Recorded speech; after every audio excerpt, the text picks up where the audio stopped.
afternoon, everybody. Welcome to this afternoon's press conference being facilitated by the Ministry of Health. My name is Leslie Ann Johnson. Of course, it's so good to be with you this afternoon. If you're joining us on the Channel 22 or Facebook page or in the diaspora, we say a special good afternoon to you. We have with us here Dr. Sean Charles, the Acting Chief Medical Officer in the Ministry of Health. He'll be giving us a COVID-19 update. We also have with us Superintendent Vanny Kerwin, the Officer in charge of Community Relations, and he will be talking basically about the Quarantine Act and reminding the public of the public health COVID-19 regulations. Without any further ado, we will start things off with Dr. Sean Charles. Good afternoon. Good afternoon, all. The Ministry of Health confirms the diagnosis of the 25th positive COVID-19 case on mainland Grenada. This latest case is the first in about 3 months, and it is the first imported case since the full reopening of Grenada's borders on 1st October.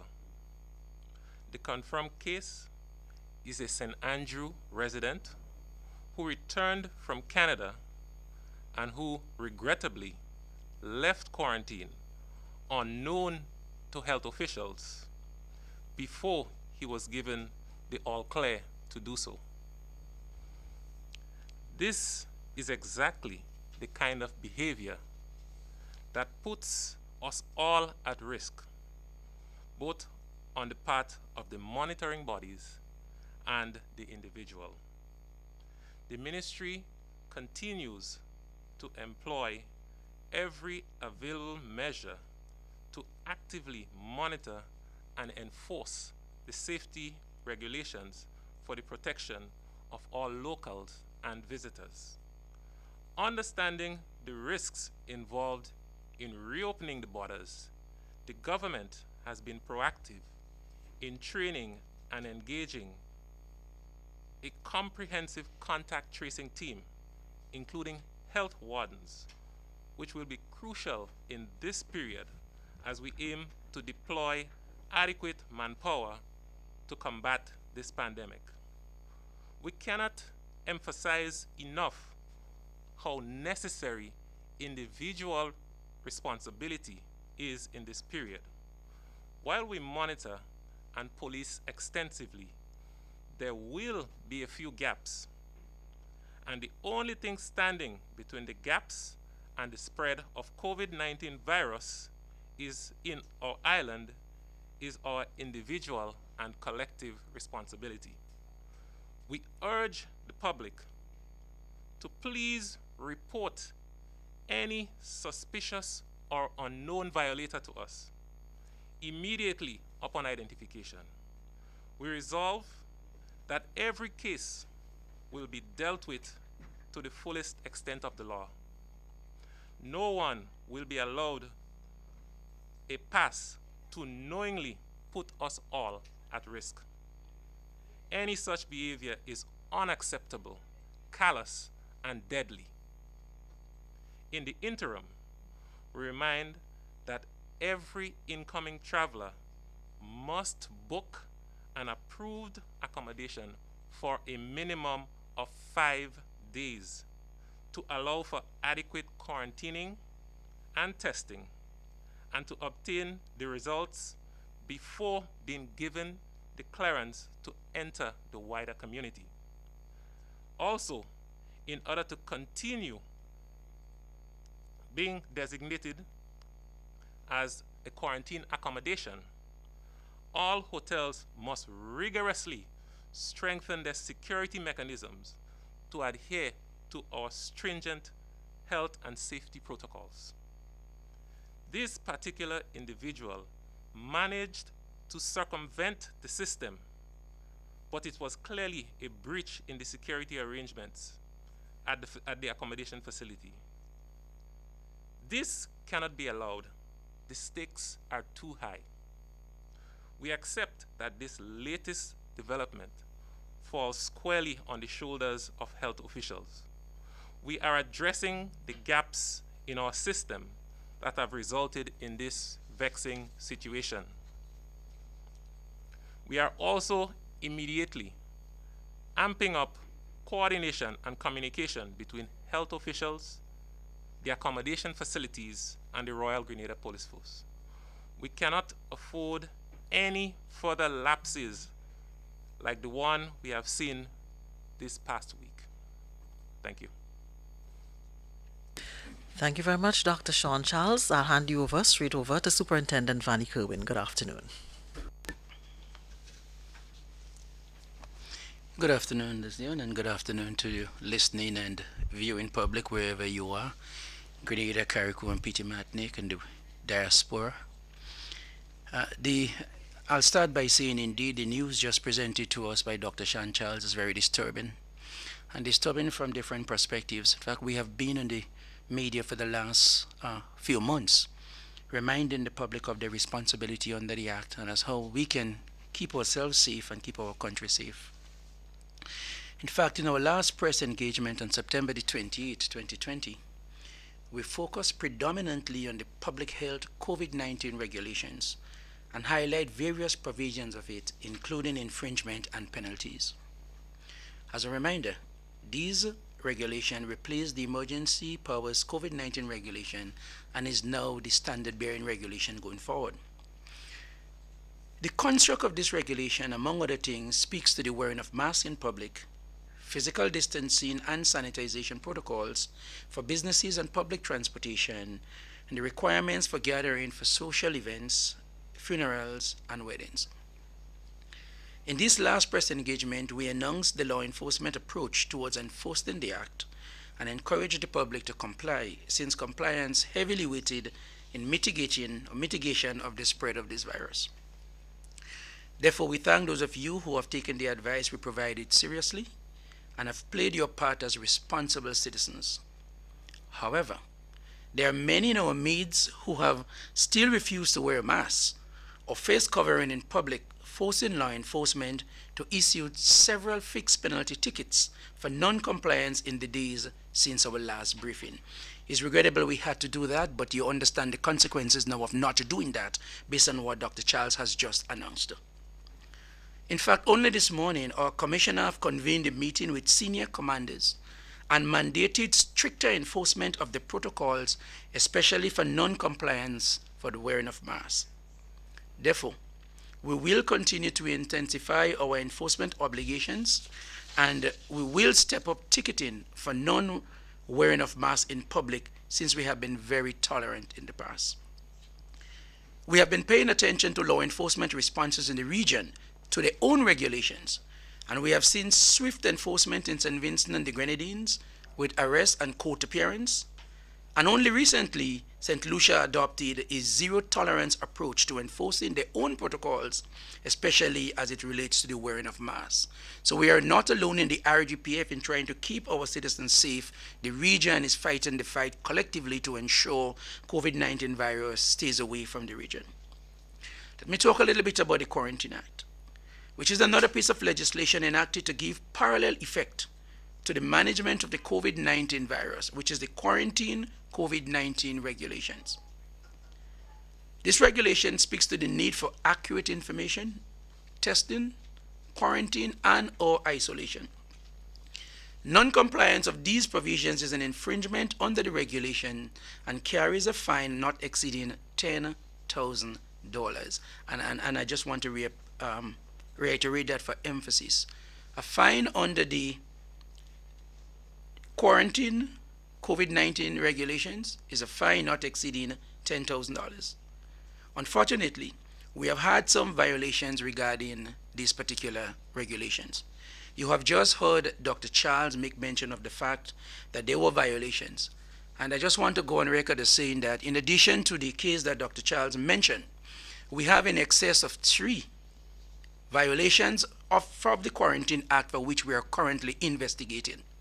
We assure the public that we are doing everything that we can, and that with the appropriate information in our possession and the relevant investigation that needs to be done when completed, if charges ought to be filed, we will hasten to do that and to bring justice to those who have put all of our lives and the lives of all Grenadians at risk. Violation of quarantine is a serious issue for all of us. However, it is impossible to man every house, every hotel room, or every place of quarantine. Therefore, we are leveraging on technology, including the use of the approved geofencing watch issued by the ministry or to be issued by the ministry, and we beseech public support and public cooperation. However, where there are any confirmed case of COVID-19, there will be an elevated manned security presence to ensure compliance. Law enforcement and the Ministry of Health cannot do it alone. We all have a collective responsibility to keep Grenada and Grenadians safe, and we all must play our part in this endeavor. We thank the public for partnering with us over the last few months, and as we enter this new phase, our enforcement will be strengthened. We will be issuing tickets. In fact, on my way here, the number of operations that are taking place across the country, on the carriage as I was coming here, a number of buses are being stopped and masks being checked for. I urge members of the public, it is against the law to be in public without wearing a mask. I indicated in the last press conference that the fine in a ticketed sense is $350. We want to avoid issuing those tickets, but we have an obligation and a responsibility under the law to enforce it. If you refuse to wear a mask in public, then we will have no choice but to issue you a ticket. Thank you. Thank you very much, Superintendent Vanny Cohen. Colleagues, so we've heard from both Dr. Sean Charles, the Acting Chief Medical Officer, and Superintendent Vanny Cohen. I understand GBN is ready with their questions. GBN, good afternoon. Good afternoon. Right, go right ahead. My first question is to you, Dr. Charles. I would like to know the person or 25th case, was this person involved in any social activities while he was not on the compound he was supposed to be in? There are rumors that the person was part of a gathering or a party. Is there any indication that this happened? Also, to you, Superintendent Cohen, could you tell me, as it relates to the buses, you spoke about having protocol, more stiffening of the implementation of the rules. But what about the solution, the sanitization solution? Are officers or persons in the bus terminal checking to see if the bus operators are doing what they're supposed to? Because I have myself personally encountered where they are not spraying passengers' hands and they are not ensuring that passengers enter the bus with their masks. So what sort of coordination would you be working with the persons in the bus terminal as it relates to that?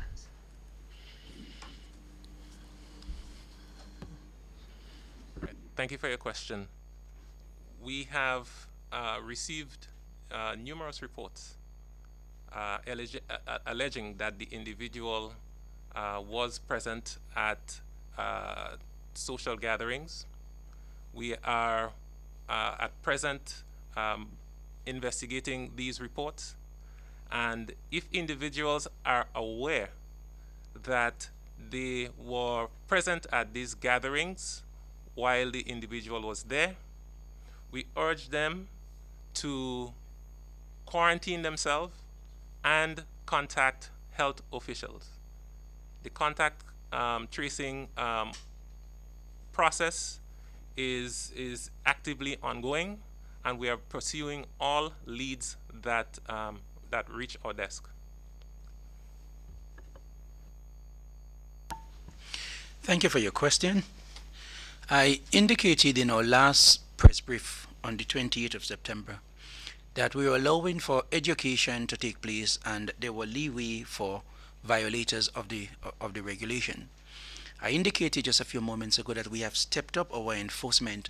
So to answer your question directly, yes, there will be additional presence at the bus terminus. We will be checking for the sanitization and the mask. Even if you leave the bus terminus with or without a mask, you can be expected to be stopped or checked en route to ensure that you're still wearing that mask. And we will be working with the bus terminus officials to ensure that sanitization takes place before you enter the bus. One more, Dr. Charles, I have a question as it relates to the quarantine facility. There's also talk about one of the quarantine persons or persons in quarantine recently having a situation where their other partner came and came to the quarantine facility and who was not supposed to be there, and they end up jumping out the window and damage your foot. Is this true?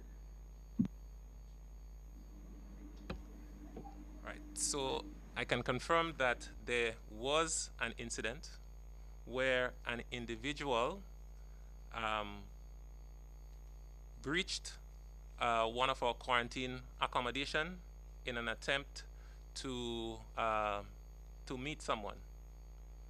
That individual, in attempting to uh, escape from the facility when a search was being conducted, sustained injuries as a result. That matter as well is under our review. That's it for Norina. All right, let's. I'll leave other person to ask questions. Great. Mikey, good afternoon. Hi, good afternoon. Now, I want us to go back to the particular case and help us to understand the context of the particular infraction. Was the person aware of, of their status before leaving the quarantine facility?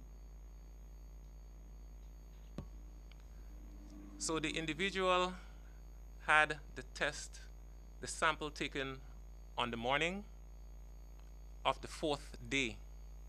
The individual left before receiving the result and without the authorization or the clearance of the health team. Mikey, any other from you? Okay.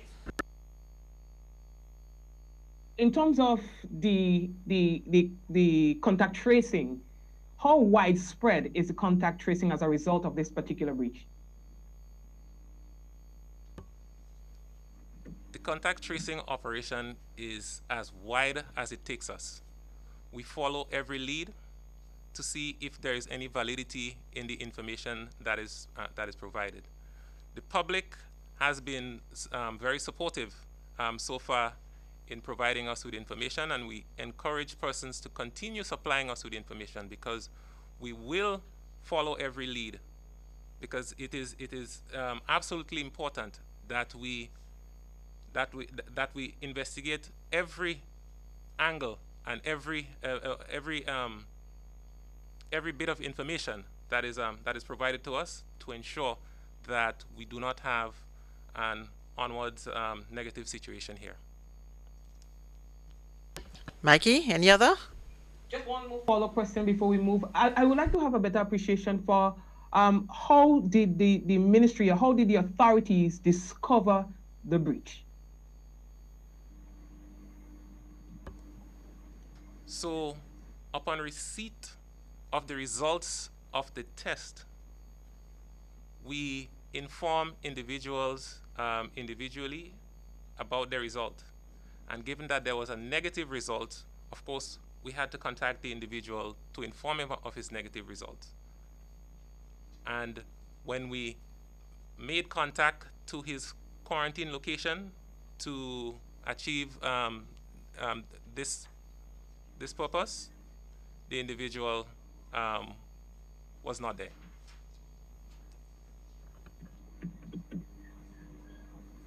Sorry, it's the positive result. Sorry.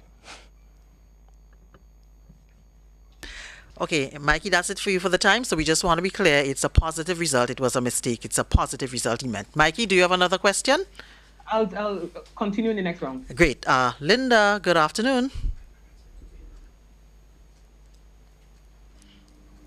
Linda, good afternoon.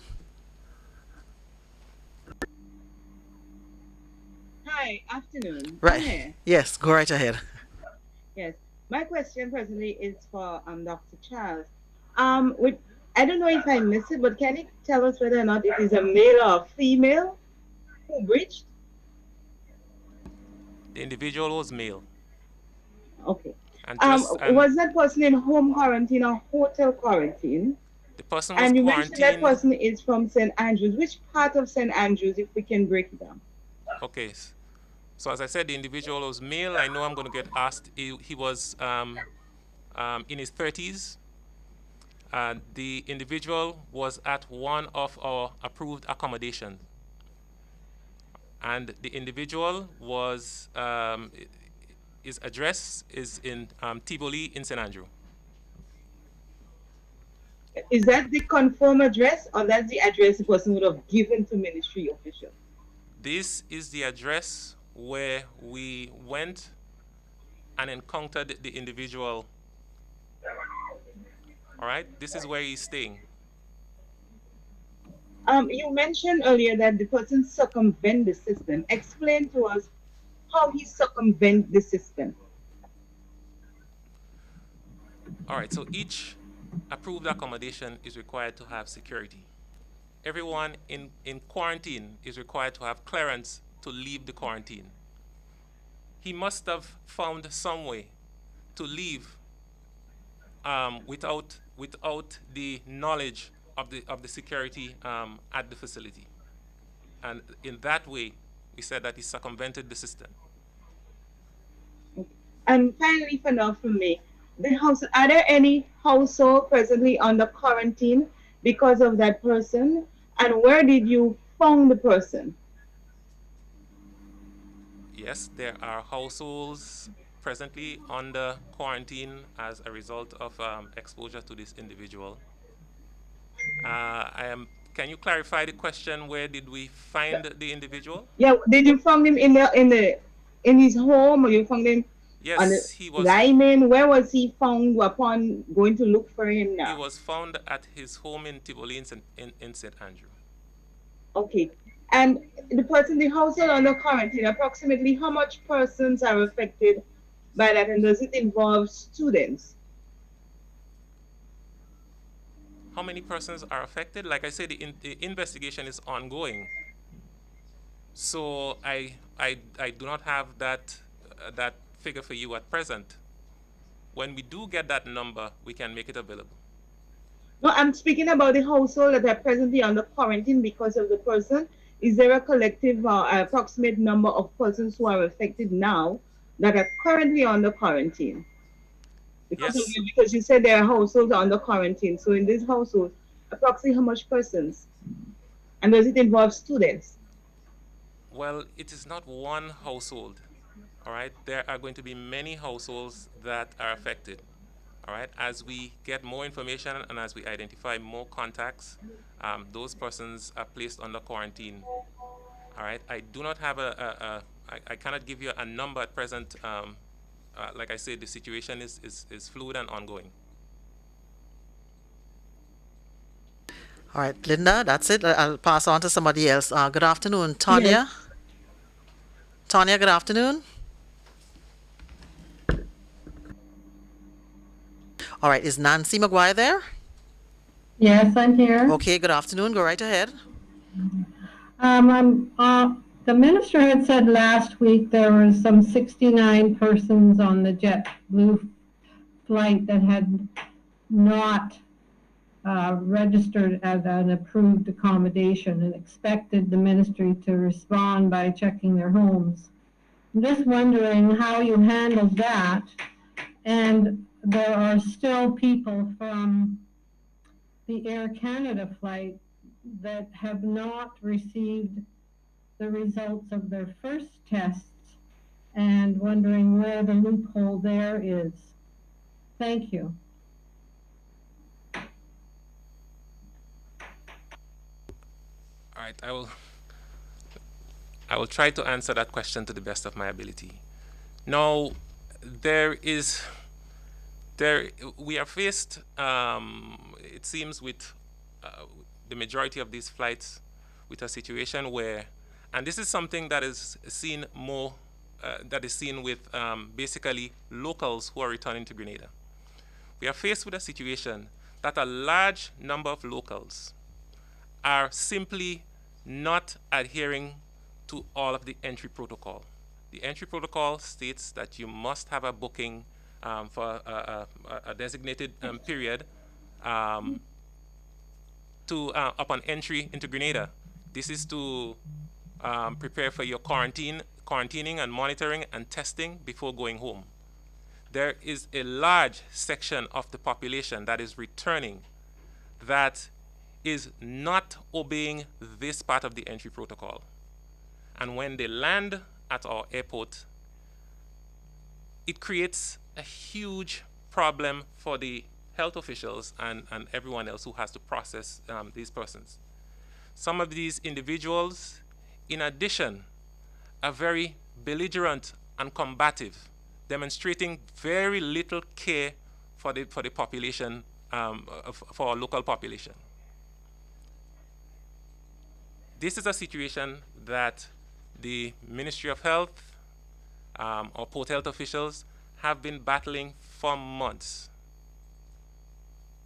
And it is a situation that we need the cooperation of everyone in to address. So a large number of these individuals are simply not booking, and they are landing here, and their conclusion is, I am here, what can you do? This is not the attitude of someone who is returning here and cares about this country. This is the attitude of someone who has no consideration for all of the effort that was taken to keep this country safe over the past few weeks. And this is a situation that we want the Grenadian family to assist us in combating.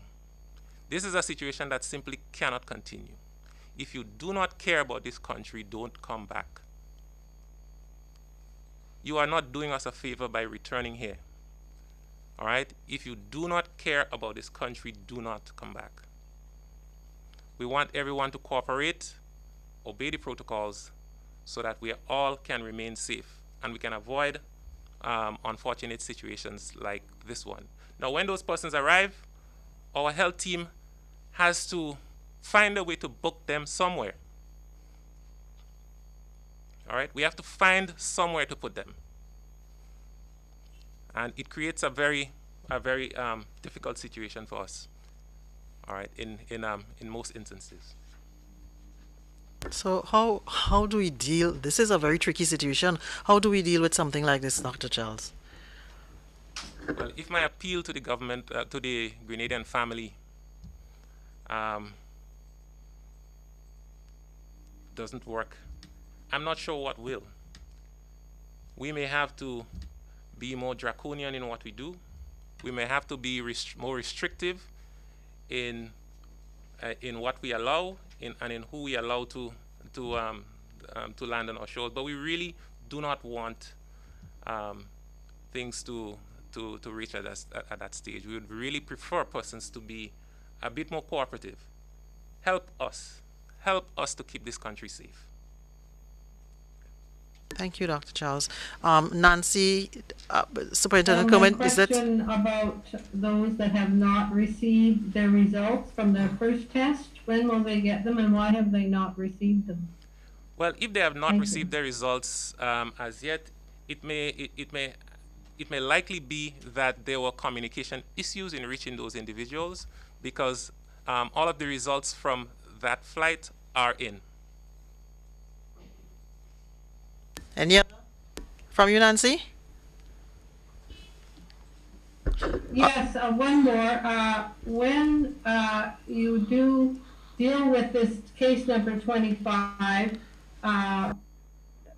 were officers of the police force involved? And if so, were they dressed in PPE? Officers of the Royal Grenada Police Force, yes, were involved. They provided support to the health team. Yes, they were wearing PPEs, and of course, the response was led by the health team. All right, which removed the need to have the officers expose themselves on more than what should ordinarily be. All right, let me just go to somebody else now. Callistra, good afternoon. Callistra, are you there? I'm here. Are you hearing me fine? Yes, we are. Go right ahead. Okay. How will this developing situation affect plans to reopen in certain areas? For instance, the change in protocols at schools and the plan to resume normal sessions. We have a situation here now where we're doing contact tracing, we're worried about community spread as a result of case number 5. How will this impact on some of our opening of various areas? Second is Grenada still confident in its protocols and for preventing the virus to enter our shores, given how easy it was for this gentleman to walk into the community and risk spread? And also, are you considering any changes to quarantine enforcement and monitoring? All right, maybe I should tackle the second question first, and you remind me of the first question. We are confident in our protocols. It was through our protocols that we were able to identify yet another case. The difficulty is when individuals come in and deliberately take actions to circumvent, get around, not obey our protocols. This is where the challenge comes in. If everyone follows the rules, then we can judge the outcome of the rules whatever results are produced. But when we have persons that are not obeying the rules, and we have outcomes like these, we can't say it's because of the rules. It is because there are individuals who are intent on not complying. Now, with regards to the first question, of course, when situations like this arise, we have to pause and we have to examine and we have to see, we have to wait and see how it evolves so that we do not create a situation where there is more risk for our population. So when negative situations arise, you always evaluate where you are at, where you are going, all right, how long it will take to make the next step, or whether you need to pull back one of the steps that you already took. At present, we are in the early stages of the contact investigation. We continue to monitor and see if, as a result of this irresponsible act, we have secondary cases. We are really hoping that that is not the case, but we are exploring every avenue to see if that has occurred. Once we come out of the observation period, all right, which is in the next 2 weeks, and we are satisfied that there are no further cases have been found in investigating and testing, then we will evaluate and we will say, okay, we can continue with our march to getting this country back to work and getting us back to normal activity. Just to be clear, somebody's asking. Also, Oh, go ahead, Callistra. oh, thanks. I missed the first part of the news conference. I'm not sure if you spoke on this, but is any action being taken against that individual for breaching the quarantine? Is he being charged with anything? And also, what is the number of people that you've tested already since you realized that there was a risk of spread in the community? How many people have been tested so far, and when will those results be available to you? All right, so with regards to the first question, yes, follow-up actions are being prepared. All right, with regards to this case. Secondly, with regards to the number of persons testing, remember this case was confirmed yesterday. the testing is ongoing today, so I would not have that number in front of me because the persons doing the testing are out in the field conducting the testing. Once they collect the samples, it goes to a lab. It generally takes between 1 to 2 days for our to receive the results.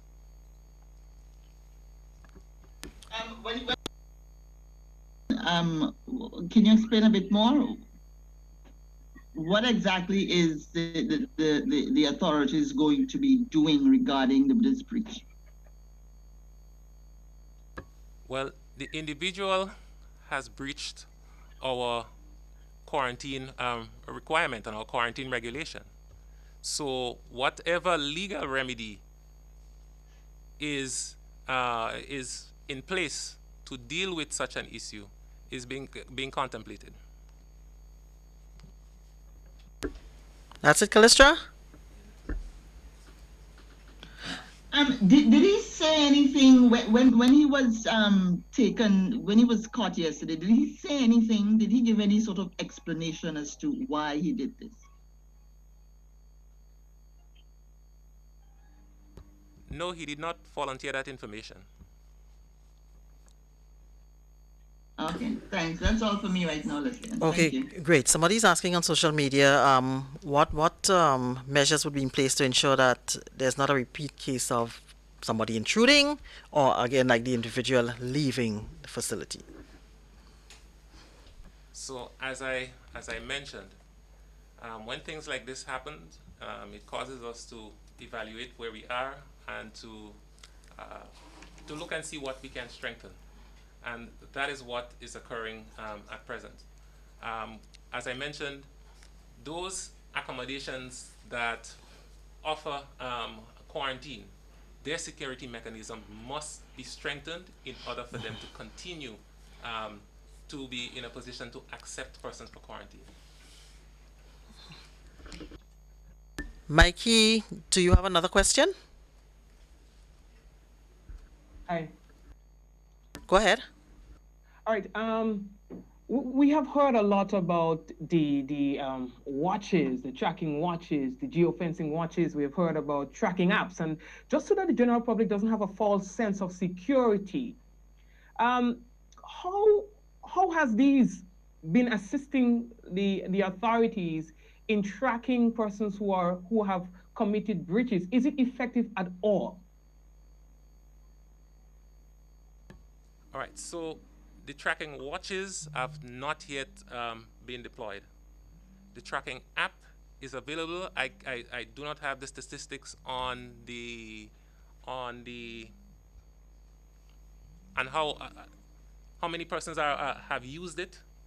All right, and how the data that it generated, how well it feeds into what we're doing. All right, so that is basically all I can answer with regards to those two initiatives at present. That's it, Mikey? No, I know that you said that the contact tracing is ongoing and so on. Have we isolated school children or any particular school as regards to this particular case? Well, I am sure that during the process of the investigation, we may find families where there are children in school age and so on, and of course they will be placed under quarantine, just like all others. So I'm sure, yes, that may be the case. If I may just ask one more question, there seemed to have been a lot of anxiety, Dr. Charles, about Grenada is going to go back under lockdown. Because you see, there are so many questions and still very little answers. So can you help us to understand the ministry's position when it comes to that sort of thing? Is there a criteria that needs to be met before we can say, okay, let us start, in your words, pulling back on some of the steps that have been taken to ease things for the Grenadian population?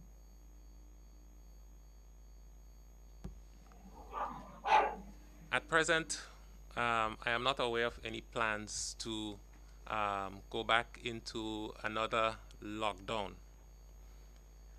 what we should really focus on is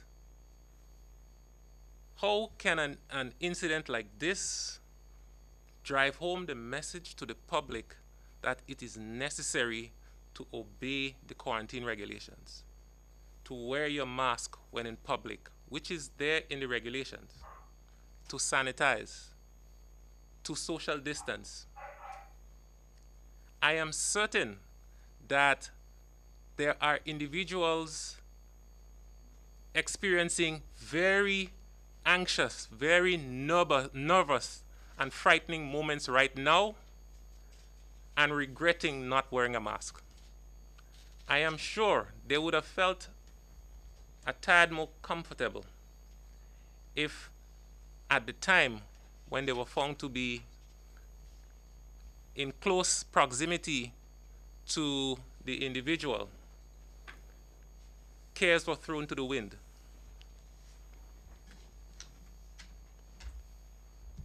So I hope that an incident like this brings us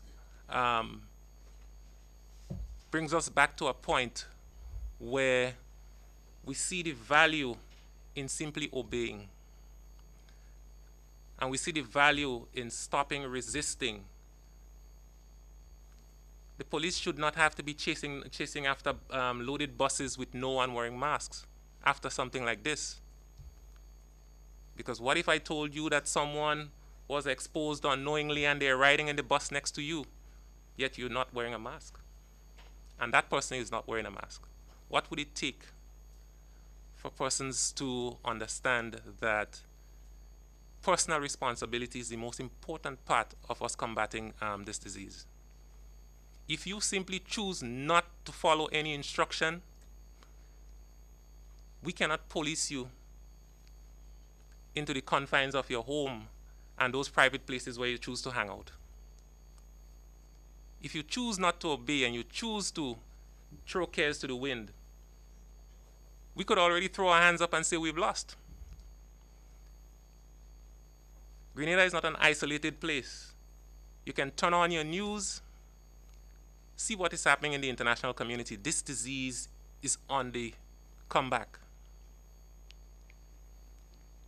Grenada is not immune. What you see happening there in other countries could very well happen here. And it could hit home very hard. So we hope that this incident would change the mindset of Grenadians going forward. And they would be a little more cooperative with us, because what we are trying to do is to protect you. Thank you, Mikey. GBN, you have another question?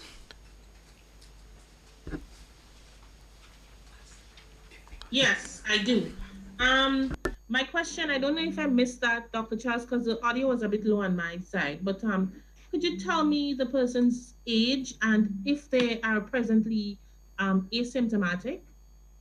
And could you tell me how soon will we be seeing the tracking watch coming in? Because I had the impression in prior press conferences, that the watches were already in play. So could you tell me how soon will we be seeing this?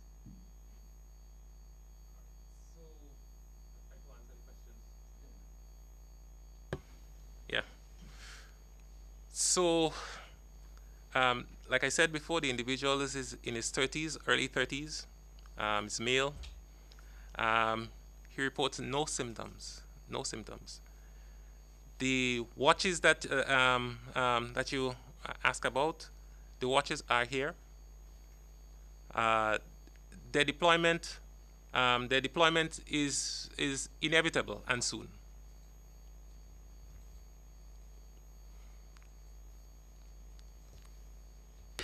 Colleagues, anybody else has questions?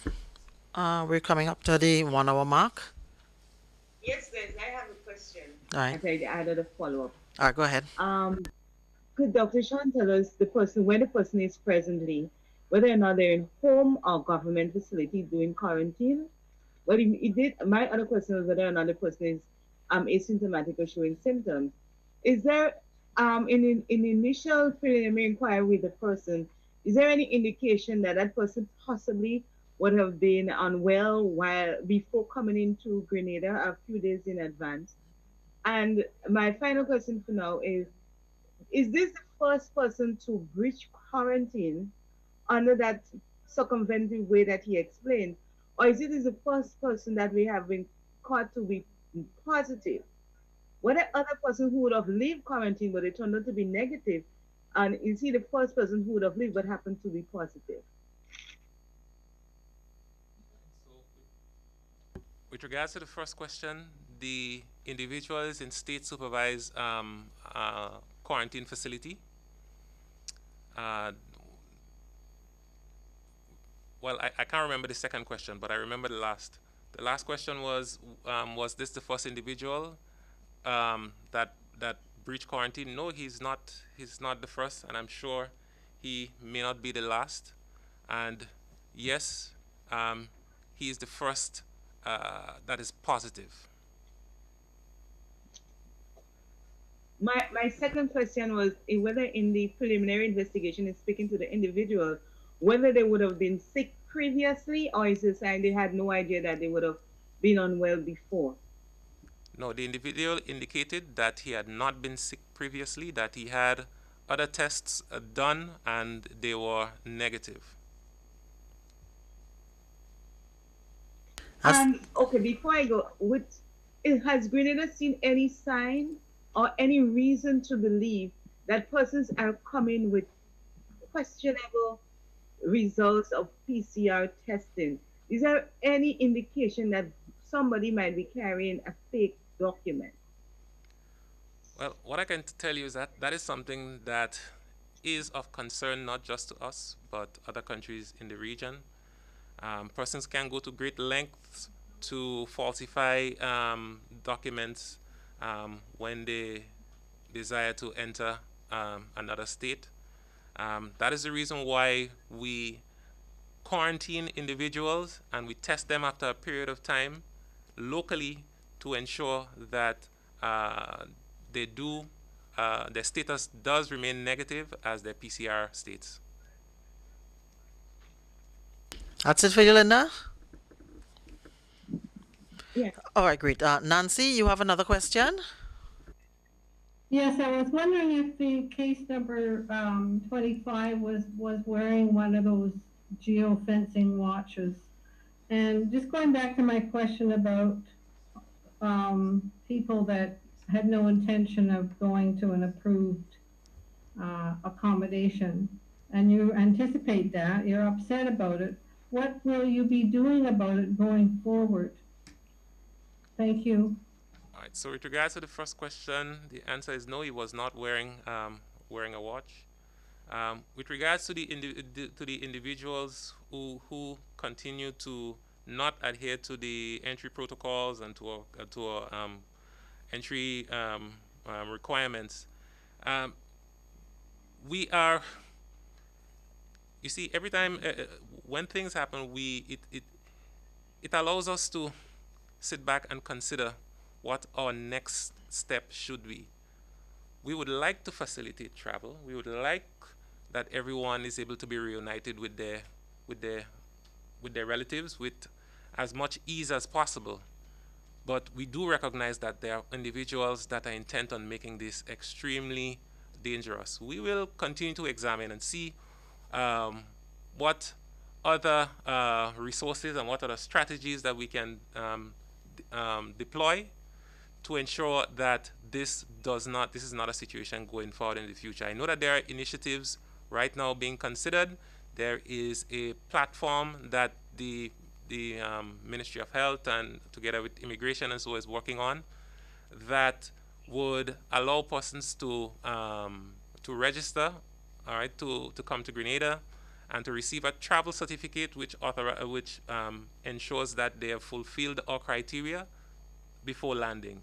That is something that is in development, and when it is ready, I'm sure that more information will be provided. Great, colleagues. We're approaching the 1 hour mark. Anybody else has a final quick question?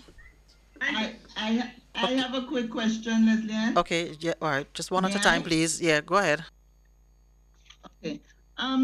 Dr. Charles, you said that this was the first person who breached quarantine and with a positive test, but several months ago, something similar happened. A gentleman was able to go through our airport and leave the country being COVID positive. Months later, our system still seems that this guy, he left the country, thank God, but this gentleman now was able to get into our communities. The hole that existed in the system where no one knew that the person had left until they were looking for them to give them the test result has happened again several months later. So it seems like we did not learn any lessons and nothing was changed, which how do we deal? Have you looked at that situation where this has happened before, and how do we fix that? And secondly, the facility where this gentleman was and he was able to waltz out and put the entire country at risk. Is any action being taken against that facility? Are they still a state approved facility for keeping people in quarantine?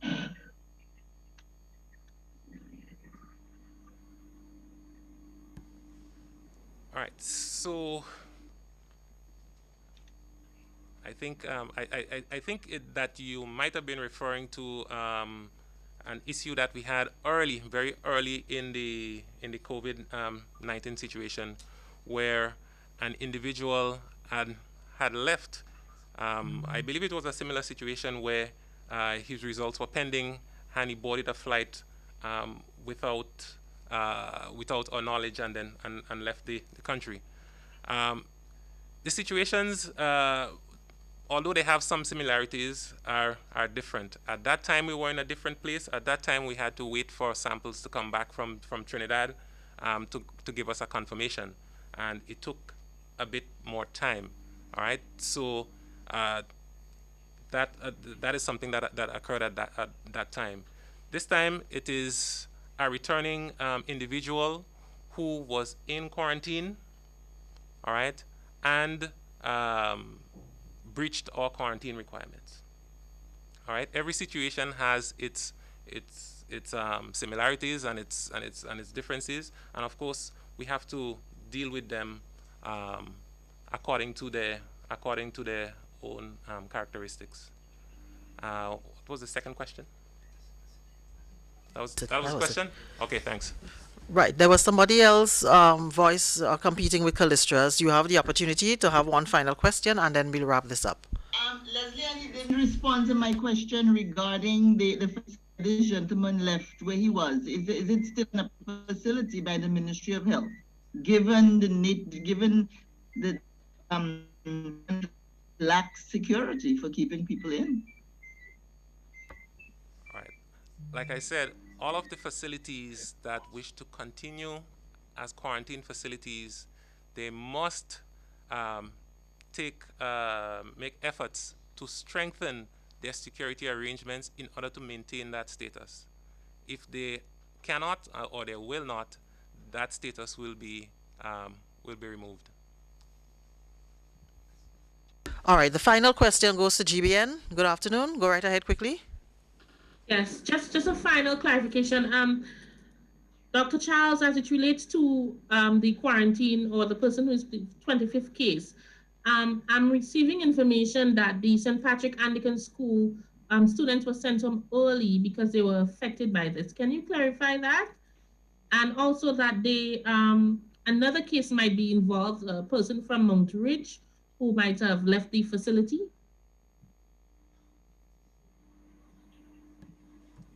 All right, so with regards to the school, I don't have the information, so I cannot really comment. Like I say, our contact tracing operations is ongoing. Persons are in the field, so I would have to, once I get, I verify that, then maybe I can give you a more informed answer. With regards to someone else that has breached quarantine, like I say, that is something that I would have to get information on and maybe provide a more informed answer. All right. But I am aware that the individual did not leave by himself. He was accompanied by another family member, and those two we have under observation. All right, colleagues, thank you so much. We have to wrap things up here. So what I'll do is, Superintendent Cohen, I'll give you the opportunity to say a few parting words, and then the final word with Dr. Sean Charles. Thank you again, Leslie Ann. What is baffling to us in law enforcement is the fact that over the weekend, we have seen the anxiety on social media. We have seen the panic on social media. But we have been saying for the last few weeks and months to follow the protocols. So even if we have had this situation where this gentleman is positive and has been in the communities, it should not create that panic among our citizens if we would just follow the advice and the protocol as we've been given them by the Ministry of Health. Wear a mask, social distance, and sanitize. Now it is becoming a case where we have to force enforcement and get on the ground and force people to do what they should be doing naturally and willingly in their own safety. So we are doing what we have to do. If you wouldn't do it yourself, we will do what we're being paid to do, which is to enforce the law. And we have started to do that in a very stringent way. Thank you, Superintendent. Dr. Charles? All right. Sorry, in ending, all I would like to convey is to the people who are infected, who are affected, sorry. If you think you are exposed to the case, you need to quarantine, you need to reach out to health officials. If you have been asked to quarantine, you need to obey the instructions of the health authorities, all right? And get tested, get cleared, all right? If you have not been, you should not be moving around in society. If there's someone quarantining in your home, the rest of the individuals in the home cannot be moving up and about and into society. All right? If one is quarantined, you're all quarantined. Everyone is required to stay in. We really need the cooperation of everyone if we are to prevent the situation from getting out of hand. And that is all we are asking. Now that we are faced with this crisis, we are really asking the public to cooperate with us and assist us in getting over this new crisis. Thanks. Thank you very much, Dr. Sean Charles, Acting Chief Medical Officer, and the Superintendent Vanny Kerwin, Officer in charge of Community Relations. We do thank you so much, colleagues. We thank you as well, those of you joining us on the Channel 22 Facebook page, and of course those of you in the diaspora. So as mentioned at the start of this press conference, the 25th positive COVID-19 case, the first that we've had in 3 months. It's a male in his early 30s, and we understand the situation as explained by Dr. Sean Charles. So we need to do what we have to do to ensure that we are safe. Wearing the mask, yes, some people might complain that they cannot breathe with it, but let us think of the problem. If we catch COVID-19, then we cannot breathe at all. I don't think some of us understand the seriousness of this problem. We have to do what we have to do, and as Superintendent Cohen said, if we don't do it, then they will be forced to do what they have to do. So please, let us just comply. If we love our country, let us comply with the rules and the regulations. Thank you so much for viewing. Thank you for joining us. My name is Leslie Ann Johnson. Have a blessed day, everybody. Thank you.